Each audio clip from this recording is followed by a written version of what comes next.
აფხაზეთის საკითხი საქართველოს დემოკრატიულ რესპუბლიკაში საკმაოდ ნაცნობი ამბავი იყო, თუნდაც იმ მარტივ მიზეზის გამო, რომ ამ პარტიის და ამ პოლიტიკური ჯგუფის ერთ-ერთი ლიდერი აკაკი ჩხენკელი თავისი ბიოგრაფიით აფხაზეთს უკავშირდებოდა. მან თავისი ბავშვობა აფხაზეთში გაატარა და კარგად იყო გათვითცნობიერებული აფხაზურ საკითხში.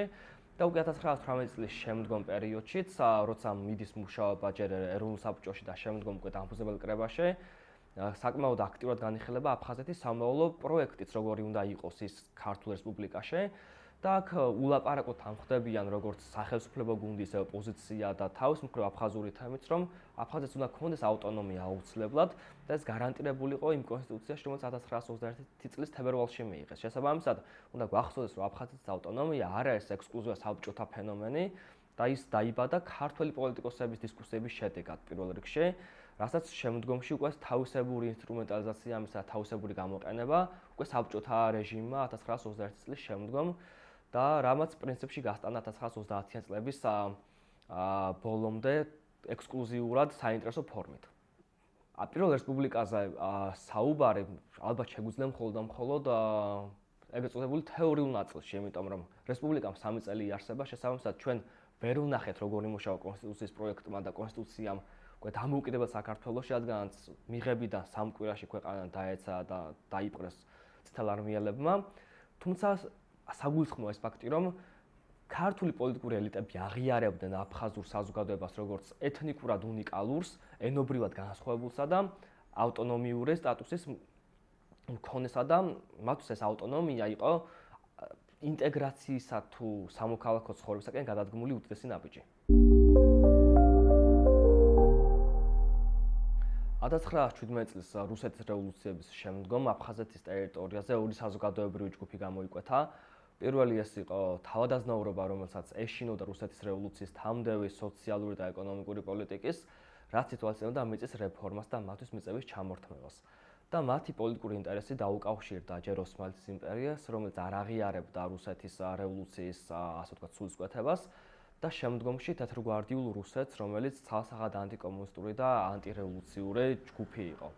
ამის პარალელურად არსებობდა მეორე ჯგუფი გლეხები, რომელთაც სურდათ მიწის საკუთრებაში მიღება, მიწის დასაკუთრება და ეგრეთ წოდებული მიწის რეფორმის გატარება. მიწის გარშემო დისკუსია კავკასიის სამხრეთ ნაწილში ფართოდ გავრცელებული ამბავი იყო. ჩვენ იგივეს ვხედავთ 1919 წელს სამცხე-ჯავახეთში, როცა ადგილობრივი ფეოდალები ეწინააღმდეგებიან დემოკრატიული რესპუბლიკის მიერ გატარებულ აგრარულ რეფორმას და იწყებენ აჯანყებას, რომელსაც ასე ვთქვათ, ზურგს უმაგრებს ყარსიდან წამოსული პოლიტიკური პროექტი, რომელსაც ყარსის რესპუბლიკა ეწოდებოდა. შესაბამისად, მიწა ხდება პოლიტიკური საგანი, პოლიტიკური დღესასრიგის ასე ვთქვათ, აქტორი და მიწის გარშემო შემოიფარგლა როგორც თავადების, ისე გლეხების და ისე ზოგადად პირველი რესპუბლიკის კონტექსტი. 1917-20 წლებში აფხაზეთის ტერიტორიაზე ძირითადად ორი ჯგუფი მოქმედებდა ქართული რესპუბლიკის წინააღმდეგ. პირველი ჯგუფი ეს არის ცალსახად ბოლშევიკური ძალა, რომელიც იყენებს გლეხების სურვილებს თავისი პოლიტიკური ამბიციების სასარგებლოდ, რაც გულისხმობს იმას, რომ რესპუბლიკა აგვიანებს რიგი მიზეზების გამო მიწის რეფორმის გატარებას, რაც გულისხმობს იმას, რომ მიწა უნდა დაითვალო, აღნუსხო, შეისწავლო და გადაახარისხო და შემდეგ დაუნაწილო გლეხებს. და ბოლშევიკები აგიტირებენ, რომ აი ლენინმა რუსეთში უკვე დაასრულა აგრარული რეფორმა, გლეხებმა მიწა მიიღეს და ჯობია რომ იყოთ ლენინის მხარეს, ვიდრე ჟორდანიას მხარეს და ცალსახად გამოიკვეთა, რომ ანტირესპუბლიკური განწყობა, რომელიც წააქეცეს ბოლშევიკებმა, შესისხორცდა და განხორციელდა შერეღებული ფორმით.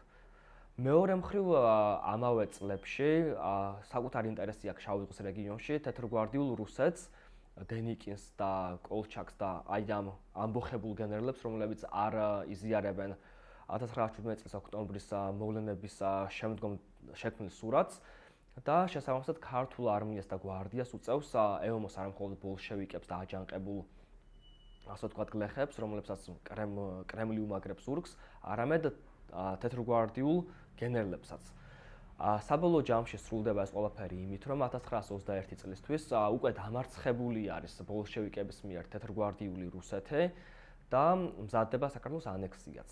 და 1921 წლის თებერვალში აფხაზეთიდან შემოიჭრებიან ეგრეთ წოდებული წითელარმიელები, წითელი საბჭოთა არმია და მათ ეხმარება ადგილობრივი სამხედრო ჯგუფი, რომლებიც ერთად დაკომპლექტებულია გუდაუთელი ადამიანებისაგან და მათ კიარაზი ეწოდებათ და ამ კიარაზის მეთაურები არიან შემდგომში აფხაზეთის ავტონომურ რესპუბლიკაში საკმაოდ დაწინაურებული პოლიტიკური ფიგურები ეფრემ ეშპა და ნესტორ ლაკობა.